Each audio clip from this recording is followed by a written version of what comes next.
Mais qui veut la peau de Sylvain Tesson? Alors, si vous n'avez pas suivi l'affaire qui secoue le petit monde culturel, je vous résume. 1200 acteurs de la culture, des auteurs, des poètes expérimentaux, des performeurs, des slameurs, des traducteurs, des enseignants, des éditeurs, enfin tout le monde s'y est mis pour signer une pétition pour s'opposer à la nomination de Sylvain Tesson, l'écrivain voyageur, à la présidence de la prochaine édition du Printemps des poètes. Alors, qu'est-ce qu'on lui reproche?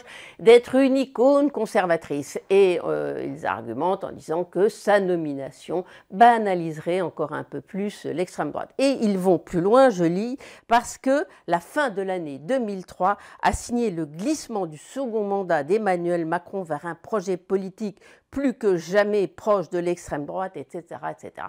Alors on se demande en quoi Sylvain Tesson est responsable du glissement à droite de Emmanuel Macron. Et d'ailleurs, ils accusent Emmanuel Macron d'avoir une politique proche de l'extrême droite. C'est à argumenter. Mais comme il fallait quand même charger la barque, ils ont accusé Sylvain Tesson d'avoir signé la préface d'un livre de Jean Raspail qui s'appelle Le Camp des Saints et qui est un récit qui date des années 70 de l'invasion de la France par des immigrés. Alors soi-disant c'est un texte iconique de l'extrême droite, mais il se trouve que Sylvain Tesson n'a pas signé ce texte. Il a signé la préface d'un autre recueil de textes, ce sont des textes, des récits de voyage dont une maison d'édition très reconnue a fait une compilation, et c'est ça qu'il a préfacé. Ce livre n'est pas interdit, en quoi Sylvain Tesson est coupable de quoi que ce soit.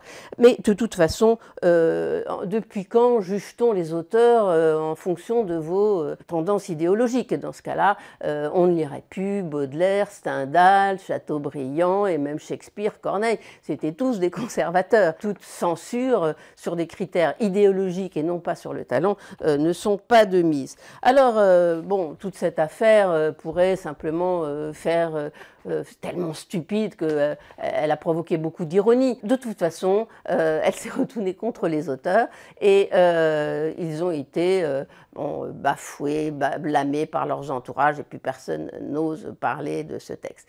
Mais c'est révélateur de quelque chose, c'est la gauche est en train de vraiment perdre la bataille idéologique et culturelle. Parce que son seul combat soit de censurer un auteur reconnu qui a eu des prix Renaudot, Goncourt, etc., qui a des centaines de milliers de lecteurs, vraiment c'est dire le manque d'imagination et d'élan qu'a la gauche. Et pire, si beaucoup d'hommes politiques à droite ont défendu Tesson, pas un homme de gauche n'a pris la défense de Tesson. Si, quelques auteurs de gauche, dont Nicolas Mathieu, voilà, ça en dit long.